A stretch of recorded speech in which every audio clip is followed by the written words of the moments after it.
আমার যতটুকু অর্জন, আমার যতটুকু ম্যাডামের স্মৃতি আমাকে সারা জীবন কাঁদাবে। আমি যখন 2012 সালে আমাকে যখন যুবলীগের সন্ত্রাসীরা আমাকে মতিঝিলে হত্যার উদ্দেশ্যে হামলা করে,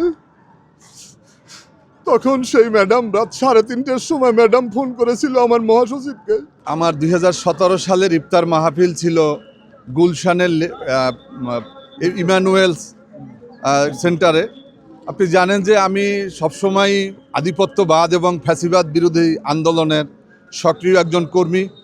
আমি ম্যাডামকে যেদিন দাওয়াত দিয়েতে গেছিলাম তখন ম্যাডামকে বলিনি যে আমরা 23শে জুন আমাদের ইফতার মাহফিল। আমার মনে ছিল যে 23শে জুন হচ্ছে পলাশী দিবস। পলাশীর আম্রকাননে যেমন বাংলার স্বাধীন নবাব সিরাজউদ্দৌলার পতনের মধ্য দিয়ে, ষড়যন্ত্রের মধ্য দিয়ে যে বাংলার স্বাধীনতা অস্তমিত হয়েছিল, ওই দিনটাকে স্মৃতি করেই আমরা কিন্তু পলাশী দিবস পালন করি। তো আমাদের অনুষ্ঠান চলাকালীন সময় ম্যাডামকে আমি বললাম, ম্যাডাম আজকে তো 23শে জুন, আমি জানি তুমি আজকে এই জন্য করেছো, ঘষিটি বেগম টেগম এগুলো আমি বলতে পারবো না, এগুলো তুমি যা বলার বলবা। এটা ম্যাডামের একটা স্মৃতি। আমার আরেকটা স্মৃতি হচ্ছে আমি খুলনাতে আমাদের মহাসমাবেশ বেগম খালেদা জিয়ার উপস্থিতিতে, সেখানে আমাদের প্রত্যেক দল থেকে একজন বক্তব্য দেওয়ার সুযোগ পাবে। তো আমার ওখানের মহানগরের যিনি সভাপতি ভাষা সৈনিক লোকমান হাকিম, তাকে আমি এই সুযোগটুকু দিয়েছি, আমি বক্তব্য দেইনি। তো পরে যখন আমাদের সিরিয়াল আসছে কেন্দ্রীয় নেতাদের, তখন আমি কেন বক্তব্য দেই না এটা মির্জা ফখরুল ইসলাম আলমগীরকে জিজ্ঞাসা করছে। পরে মির্জা ফখরুল ইসলাম আলমগীর আমাকে 1 মিনিট আমাকে বক্তব্য দেওয়ার জন্য, যখন আমি যাই তখন ম্যাডাম আমাকে বলল যে ইরান 1 মিনিট। তো ম্যাডাম আমার বলছে, ইরান শোনো, 1 মিনিট না, তুমি 2 মিনিট বলবা। তো এই ম্যাডামের একটা কনফিডেন্স লেভেল ছিল যে অন্তত ফ্যাসিবাদ এবং আধিপত্যবাদের বিরুদ্ধে আমরা অন্তত আমাদের কাজ এবং কথার সাথে ম্যাডাম আমাদের মিল পেয়েছেন। আরেকটা স্মৃতি না বললে নয়, ম্যাডামের সাথে 2014 সালে আমরা বঙ্গভবনে গিয়েছিলাম। বঙ্গভবনে 20 জনের একটা প্রতিনিধি দল গিয়েছিলাম। সেখানে বিএনপি থেকে 12 জন গিয়েছিল, আমরা বাকি 17 দল থেকে আমরা গিয়েছিলাম 8 জন, তার ভিতরে আমি একজন ছিলাম।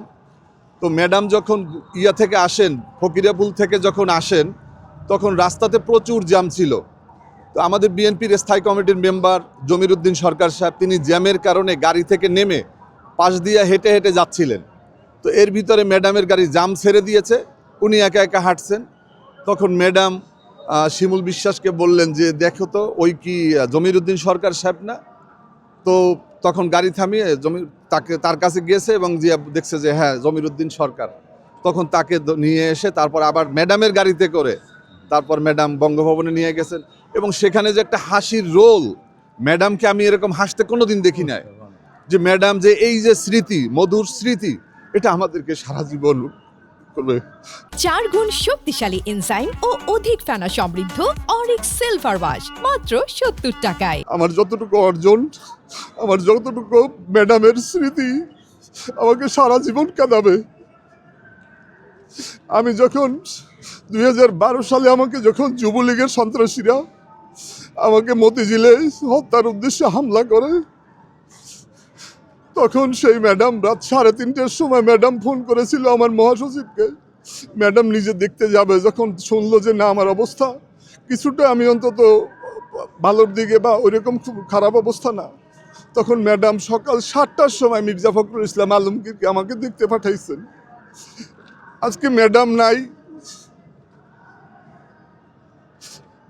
ম্যাডামের এই স্মৃতি, ম্যাডামের মাতৃস্নেহ, দীর্ঘ 1.5 যুগ ম্যাডামের সাথে কাজ করার সুযোগ পেয়েছি।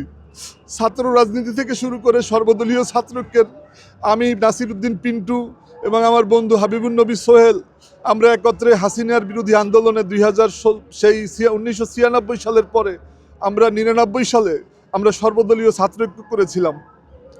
আজকে সেই ম্যাডামের মতো একজন আপসহীন একজন নেতা বাংলাদেশে এখন দেখি না। দ্বিতীয় কোনো খালেদা জিয়ার মতো নেতা বাংলাদেশে কবে আসবে জানি না, যিনি সবাইকে কাছে টানতে পারতেন, সমস্ত মত পথের মানুষকে কিভাবে অ্যাকোমোডেট করতো এটা বলার কোনো ভাষা নেই। ম্যাডাম যেদিন জেলখানায় গেছেন সেদিনই আমরা যারা আমাদের সর্বশেষ ম্যাডামের সাথে আমাদের দেখা হয়েছিল 21শে নভেম্বর আমাদের সেই কী বলে সেনানিবাসে। সেদিন আমি ম্যাডামের যে অবস্থা দেখেছি, আমি একজন চিকিৎসা বিজ্ঞানের ছাত্র হিসেবে আমি সেদিনই আমার ওয়াইফের সাথে বলেছিলাম যে ম্যাডামকে বোধহয় আমরা আর পাবো না। ম্যাডামের যে অবস্থা, শরীরের অবস্থা যেভাবে পানি জমে গিয়েছে, এবং ম্যাডামের আমি জানি যে লিভার সিরোসিস থেকে শুরু করে ম্যাডাম যেই সমস্ত সমস্যায় ছিলেন, এই সমস্যাগুলো একটা প্রকট আকারে চলে আসছে।